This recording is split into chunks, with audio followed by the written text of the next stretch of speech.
नमस्कार साथियों। आज हम असिस्टेंट प्रोफेसर के इंटरव्यू की स्ट्रेटजी के बारे में बात करेंगे। तो जैसा कि आपको पता है कि आरबीएससी में जो इंटरव्यू होते हैं उसमें 3 मेंबर्स का पैनल होता है, जिसमें एक तो आरपीएससी का सदस्य बैठता है और 2 आपकी सब्जेक्ट के एक्सपर्ट बाहर से बुलाए जाते हैं। वो किसी यूनिवर्सिटी के प्रोफेसर्स हो सकते हैं या फिर उस सब्जेक्ट से जुड़े हुए प्रसिद्ध लोग हो सकते हैं।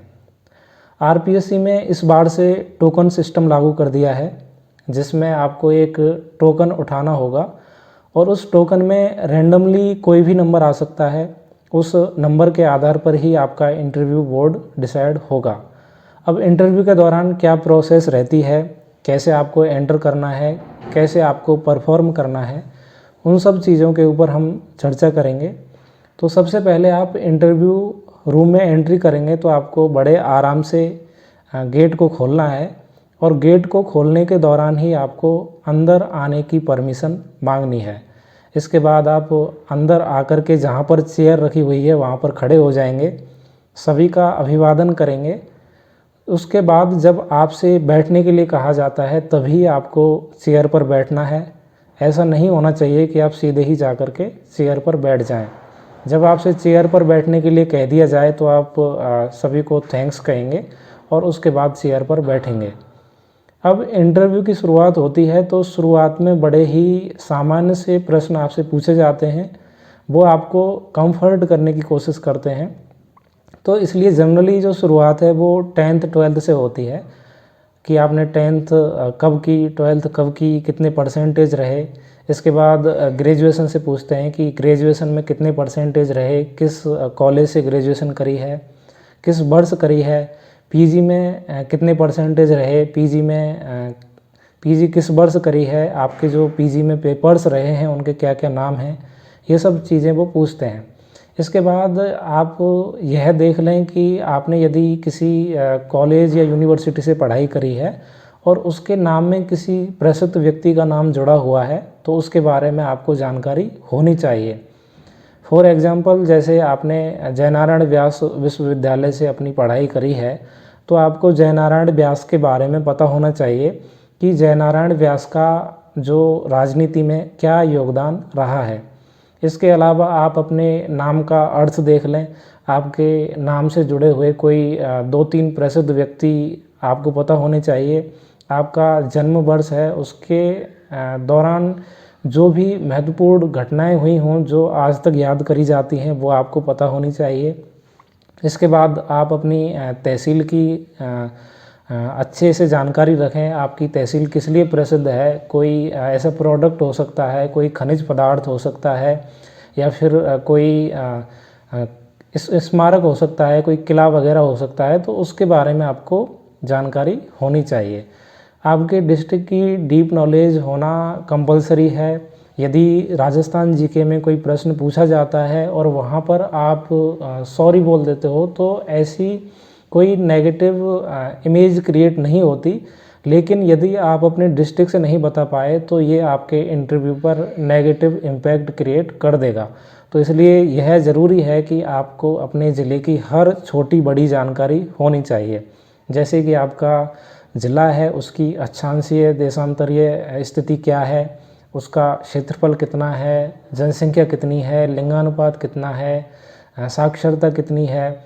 इसके अलावा जलवायु कैसी है, कौन सी मिट्टी मिलती है, कौन सी फसलें उगाई जाती हैं, कौन से वन्यजीव मिलते हैं, कौन से वन्यजीव अभयारण्य हैं, कौन से खनिज पदार्थ मिलते हैं, कौन से किले हैं, स्मारक हैं, या फिर कोई ऐसी सरकारी संस्था है, या फिर नदी, झील, तालाब कौन कौन से हैं, कोई प्रसिद्ध तीर्थ स्थल है। इन सब के बारे में आपको पता होना चाहिए। आपके ज़िले का इतिहास क्या रहा है, कौन कौन से प्रसिद्ध राजा महाराजा वहाँ से रहे हैं, ये सब आपको पता होना चाहिए। यदि पॉलिटिकल अप्रोच से बात करें तो आपको अपने ज़िले के बारे में पता होना चाहिए कि कौन कौन सी तहसीलें आपके डिस्ट्रिक्ट में हैं, कौन कौन से विधानसभा क्षेत्र आपके ज़िले में आते हैं, वहाँ से कौन कौन वर्तमान में विधायक हैं, कौन सा लोकसभा क्षेत्र आपके ज़िले के अंतर्गत आता है, वहाँ से कौन वर्तमान में सांसद हैं, क्या आपके ज़िले से कोई ऐसा प्रसिद्ध राजनेता रहा है, कोई प्रसिद्ध व्यक्ति रहा है जो मुख्यमंत्री रहा, कोई केंद्रीय मंत्री रहा, कहीं राज्यपाल रहा, तो इनके बारे में आपको पता होना चाहिए। तो कुल मिलाकर यह है कि आपको अपने ज़िले की डीप नॉलेज होनी चाहिए, हर एक तथ्य का आपको बारीकी से पता होना चाहिए। इसके बाद बात आती है आपके सब्जेक्ट की। तो जिस भी सब्जेक्ट से आप इंटरव्यू दे रहे हैं, उस सब्जेक्ट में असिस्टेंट प्रोफेसर के लिए आरपीएससी ने जो सिलेबस डिसाइड करा है, उस सिलेबस के हर एक टॉपिक पर आपके पास तीन चार बातें पहले से तैयार होनी चाहिए, जिन्हें आप उस टॉपिक का जिक्र होते ही बोल सकें। यदि सिलेबस से बाहर का आपकी सब्जेक्ट में आपसे कुछ पूछा जा रहा है, तो आप वहाँ पर सॉरी बोल दीजिए, क्योंकि उनको भी पता है कि हर व्यक्ति को हर चीज़ नहीं पता होती, तो वो भी आपसे इतनी ज़्यादा उम्मीदें नहीं रखते। तो आप अपने सिलेबस को अच्छे से तैयार करिए और बाकी कुछ पूछा जाता है उसके प्रति निश्चिंत रहिए, आराम से वहाँ पर आप सॉरी बोलिए विनम्रता के साथ, कोई भी कहीं भी समस्या आपको नहीं होगी। ये सब चीज़ें आपको ध्यान रखनी है।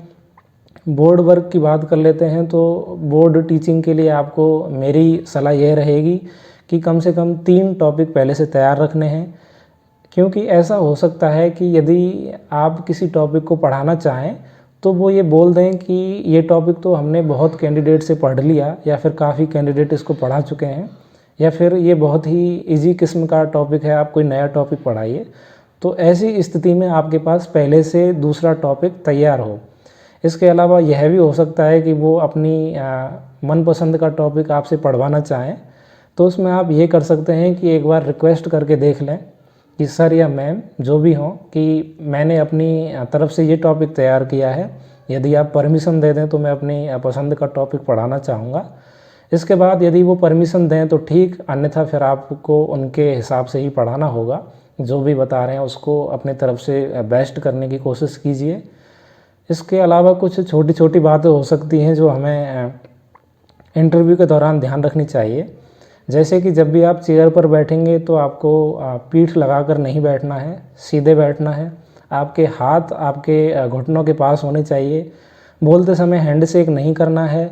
आई कांटेक्ट आपका प्रॉपर होना चाहिए। जिसने भी प्रश्न पूछा है, जिस भी मेंबर ने, उसकी आंखों में देखते हुए आपको जवाब देना है।